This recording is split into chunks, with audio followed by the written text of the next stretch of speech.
Oo, magugulatin ka pa rin. Kuya.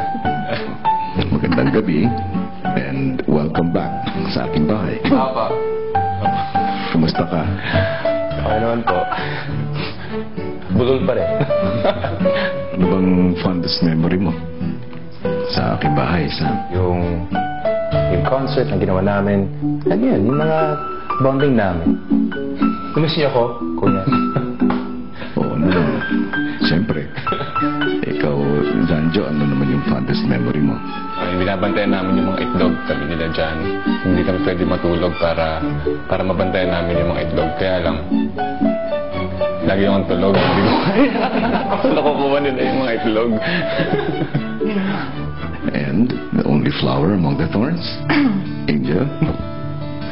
At ikaw naman, ano naman ang fondest memory mo nung minsan naging guest din kita dito sa loob ng bahay? That time, sila Mariel bilang siya yung official tour guide ng bahay ni Kuya. Yung entrance ko po doon, sa nag-rappel po ako papasok po.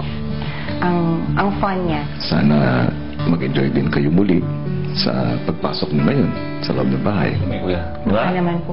Hanggang sa ibinigay na ni Kuya ang task nila Sam, Angel at Zanjo. Kayong tatlo ay magpapanggap bilang mga doktor. At ang magiging pasyente ninyo ay ang mga housemates. Susubukin ko kung anong magiging reaksyon nila. Ang unang naging pasyente ay si Yong. Sama po. Anong pangalan? Yung wanted. Anong nararamdaman mo? Sakit po, yung buong katawan. Higa ka. Tatawagin ko lang yung doktor. Magpahinga ka lang muna dyan. Maya-maya pa ay pumasok na si Angel. Hayo. Ay po. Dr. Andy Maginez. Ay. Gusto ka ito yung buto-buto mo? Hoy. Check natin yung balance mo, yung coordination mo, ha? Okay. Kaya mo bang mag-lean forward? Ganun po. Yes. Okay. Tapos itong kamay mo, okay lang, hawakan kita, ha? Opo. Itong kamay mo, ipatong mo dito. Tapos kaya mo bang umikot? Hindi ko naman ganito po. Oh, yes. Kaya mo. Dahil. Yan, ha?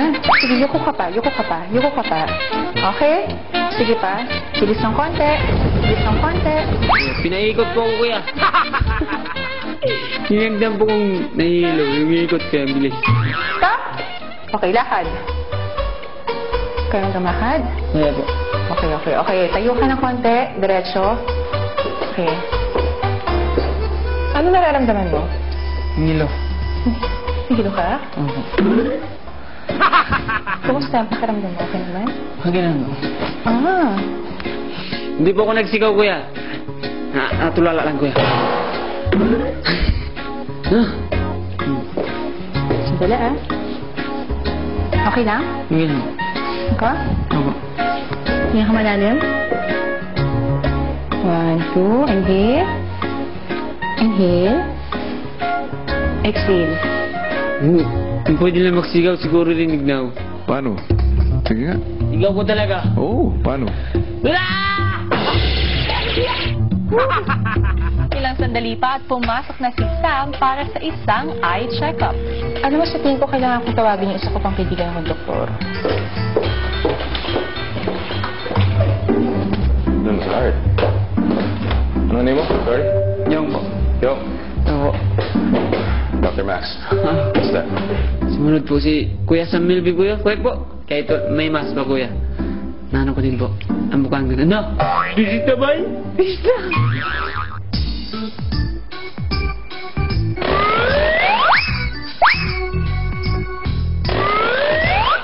Okay, good. Maya-maya pa, Ito si Dr.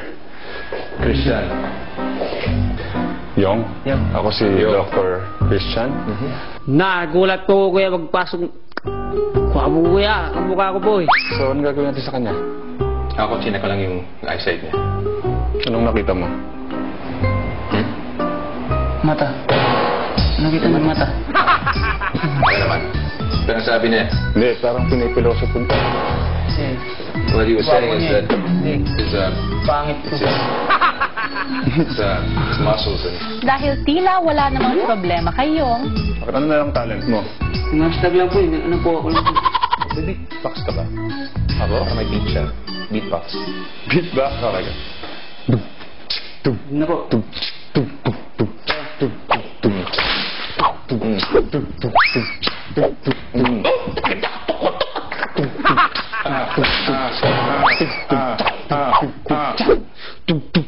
Gano'n kong galing. There you go. Yong. We'll be alright. You shall be safe. Kamu ka tayo. Wala ka tayo. Itan mo. Thank you po. Thank you. fairness ha, parang hawig nga kayo ni Danjo Yong ha.